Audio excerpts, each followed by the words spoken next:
Salut tout le monde, c'est JF. Bienvenue à la Chambre Noire. Cette semaine, je vais vous montrer ma technique personnelle pour ajouter de la netteté à une image. Je vous dirais prime abord que je suis plutôt old school, je suis de la vieille école. J'utilise pas mal la même méthode depuis des lustres, mais comme elle fonctionne bien, ben, je continue à l'utiliser. Fait que sans plus tarder, je vais vous montrer la première image, celle d'un jaguar. Ici, il faut penser que la plupart du temps, comme je vous avais indiqué dans la capsule plus tôt, c'est qu'on va acheter de la netteté, ça va être l'avant-dernière chose. Si je dis avant-dernière, c'est que je prends en considération que vous allez mettre une vignette à votre image pour finir. Toutes les images n'ont pas besoin de vignette, mais sinon, ben, ça devient la dernière. Fait que la plupart du temps, votre image va ressembler à ceci. Il va y avoir des groupes, il va y avoir des layers, il va y avoir toutes sortes d'affaires qui vont être là. Fait que ce qu'on va faire, c'est qu'on va aller, avant de rajouter de la netteté, on va aller sauver ce fichier-là. Fait qu'on va à File, Fichier, on va aller à Sauver sous, Save As, et on va lui donner un nom comme Jaguar Calc, juste pour être sûr de se rappeler que tous les calques sont là. Pour les besoins de la cause, après ça, ce qu'on va faire, c'est qu'on va faire Flatten Image. Et on va en faire une copie. Pour faire une copie, ben, vous pouvez garder votre bouton de souris de gauche enfoncé et le porter sur le petit plus qui est ici. Ou bien, ce que vous pouvez faire aussi, c'est de cliquer dessus et faire CTRL-J et automatiquement, vous allez arriver au même résultat. Comme j'aime bien les raccourcis, ben, je prends CTRL-J. Maintenant, on va se diriger en haut dans le menu Filtre. On va descendre. Vous vous souvenez que l'autre capsule, on allait dans Sharpen ici, netteté, et il y a différents filtres ici qui vont vous donner la netteté. Moi, je vais dans Author ou Autre, et on va aller avec le filtre High Pass. Là, je ne sais pas si vous pouvez voir sur votre écran, mais il y a des petites lignes blanches et on voit une partie du Jaguar. La plupart du temps, quand vous allez utiliser iPass, on va jouer avec le radius qui est ici. Ça va jouer entre 1 et 2 pixels. C'est-à-dire que on va travailler à la jonction, mettons, d'un côté blanc et d'un côté noir. Ça va rajouter, comme dans ce cas-ci, 1,2 pixels du côté blanc et 1,2 pixels du côté noir. Fait que finalement, on va travailler sur 2,4 pixels. C'est là que Photoshop va jouer avec le contraste, c'est-à-dire qu'il va mettre un peu plus de... Il va éclaircir d'un côté, puis il va foncir de l'autre, ce qui va donner l'illusion d'augmenter la netteté, parce que c'est une illusion qu'on donne. Une fois que la photo est faite, la netteté est telle qu'elle, mais on peut donner un petit push pour aider. Fait que, comme je vous dis, la plupart du temps, ça va jouer en 1 et 2. Fait que je vais vous montrer ce que ça a l'air quand c'est trop. On va le booster, mettons. Quand vous commencez à voir la couleur, là, vous êtes dans le champ. Ça, c'est certain. Fait qu'on peut descendre. Vous voyez, même à 4, là, on voit beaucoup trop. Plus vous voyez, plus l'effet va être fort. Plus l'effet va être fort, plus les gens qui vont regarder votre photo, la première chose qu'ils vont vous dire, c'est Ah, t'as pris Photoshop. Fait que ça, on ne veut pas entendre ça. C'est la dernière des choses.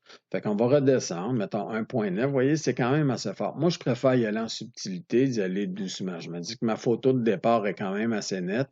Tout ce qui me manque, c'est le petit oomph que je vais rajouter.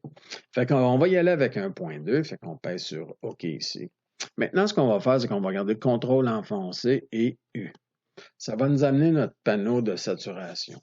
Pourquoi? Parce que je vais enlever complètement la saturation. Qu'est-ce que ça fait? Quand j'enlève complètement la saturation, c'est qu'il n'y a plus de couleur finalement. Plus de saturation, plus de couleur, ça devient comme une photo en noir et blanc. Ce qui permet à Photoshop de se concentrer que sur les lignes.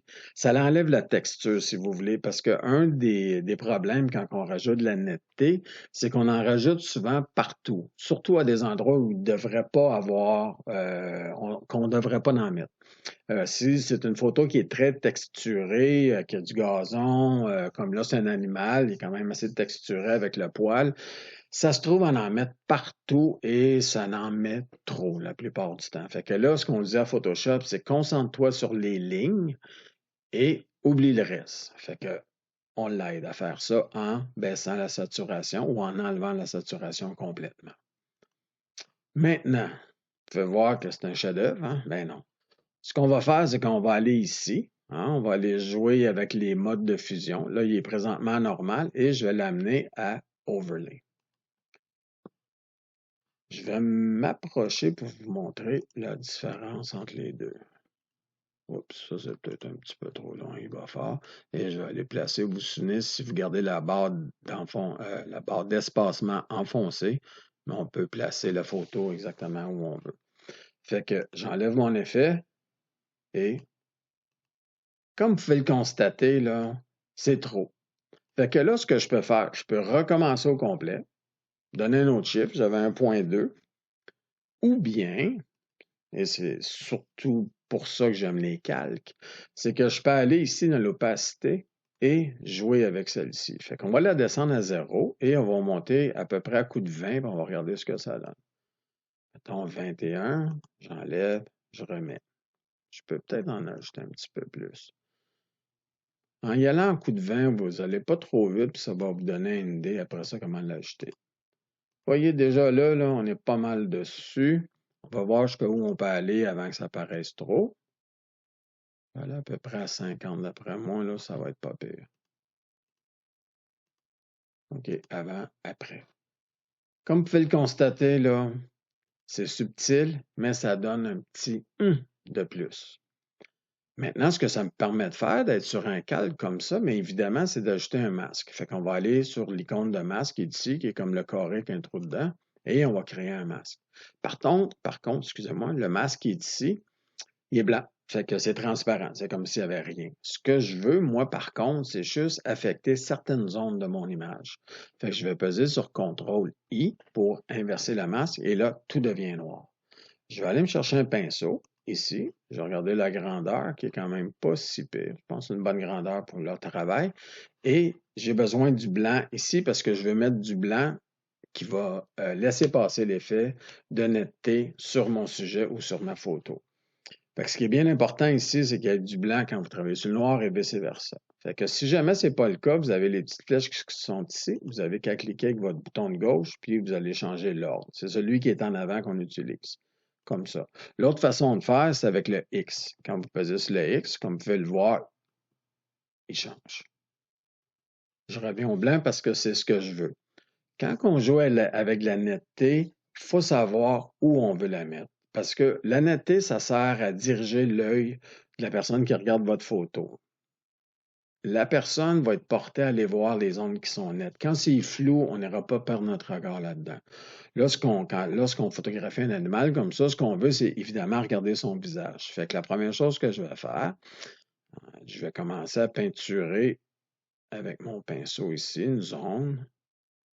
Comme ça. Même si vous débordez un petit peu, c'est vraiment pas grave parce que là, c'est de la netteté qu'on met. C'est pas comme si on est en train de vraiment peinturer quelque chose. Et je vais faire les oreilles en diminuant la taille de mon pinceau. Comme ça. Je vais revenir un peu plus grand. Oups, de l'autre côté, un peu plus grand. Et je vais surtout me reculer pour bien voir ce que j'ai à faire. Je vais reprendre mon pinceau. Ce qui est important, c'est de définir la zone de netteté que vous voulez. Moi, ce que je veux, cette photo-ci, c'est que son visage est à partir de son épaule et les pattes qui sont en avant soient bien nettes. Parce qu'il y a une partie de son corps qui est un petit peu plus vers l'avant. C'est donc normal qu'il y ait un peu plus de netteté là-dessus. Fait que je vais vous montrer sur la masque ce que ça donne. Fait que maintenant qu'on est rendu là, tout ce qu'on a à faire, c'est de remplir le milieu. On n'a pas vraiment besoin de l'image pour faire ça. On va remplir correctement le milieu. Quand vous voyez des petites taches grises, là, c'est que des fois, on a juste passé un petit peu à côté. Et on remplit comme ça. Sur le bord des oreilles, il y en a. Fait qu'on va aller l'arranger tout de suite. Pour être sûr que ce soit bien blanc, qu'on ait 100% de notre effet.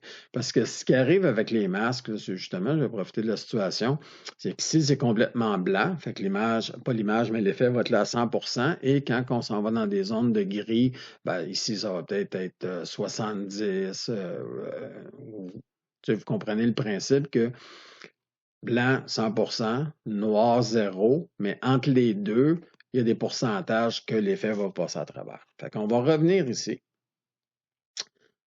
Je vais me rapprocher pour bien voir.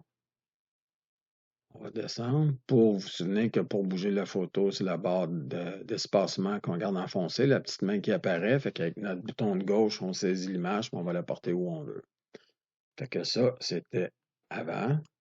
Et le petit oomph qu'on vient de rajouter. C'est subtil, mais il n'y a pas personne qui va pouvoir vous accuser d'avoir utilisé Photoshop et toutes ces ayatollahs de l'image qui vont vous dire ah, c'est pas correct, il faut qu'elle soit parfaite, on la prend, on la sort de la caméra, il ne faut pas toucher à rien. C'est pas vrai, ça. Je veux dire, quand on sort un fichier RAW d'une caméra, c'est comme un négatif, c'est à nous autres à le travailler. Moi, c'est ma façon de faire. Fait que tout ce qu'il nous reste à faire, c'est Shift, CTRL, Alt, E, enfoncé, pour créer une nouvelle image avec les deux calques qui sont en dessous. Et voilà, fait que c'est ma façon de faire pour ajouter de la netteté. Comme je vous dis, la chose, je pense, la plus importante, c'est de choisir une bonne image comme image de départ. Puis après ça, d'y aller subtilement. Il faudrait aussi vous habituer à penser avant d'appliquer un effet ou peu importe ce que vous faites à une image, qu'est-ce que vous voulez? C'est quoi le but que vous voulez atteindre? Moi, c'était de mettre l'emphase sur son visage et le devant de son corps. Fait que c'est là-dessus que j'ai travaillé pour qu'il ressorte bien et que l'œil du spectateur ou de la personne qui regarde votre photo, j'y allais un peu fort, le spectateur, mais de la personne qui regarde votre photo se dirige exactement où vous voulez. En mettant de la netteté à cet endroit-là, ben, vous aidez le spectateur ou la personne qui regarde votre photo à diriger son regard exactement là où vous voulez. Fait que c'est toujours bon d'avoir un plan avant de commencer une image. Des fois, on part puis on se perd un petit peu. Fait qu'en ayant un plan comme ça, de dire, bon, cette photo-là, ce qui lui manque, parce que c'est ce qu'on fait avec Photoshop, c'est qu'on arrange les choses qui sont pas tout à fait correctes. Fait que moi, c'était vraiment de mettre l'emphase sur le devant de son corps, puis je pense que c'est bien réussi. On va reculer, on va montrer au complet. Fait que, on y va avec ça. On en a rajouté un petit peu. Ça nous donne l'image finale. Puis c'est tout en finesse. Il n'y a pas personne qui fait la différence. Fait que sur ça, pratiquez-vous. Essayez les deux méthodes. Prenez celle qui vous convient le mieux. Puis d'ici là, ben, portez-vous bien. Ciao.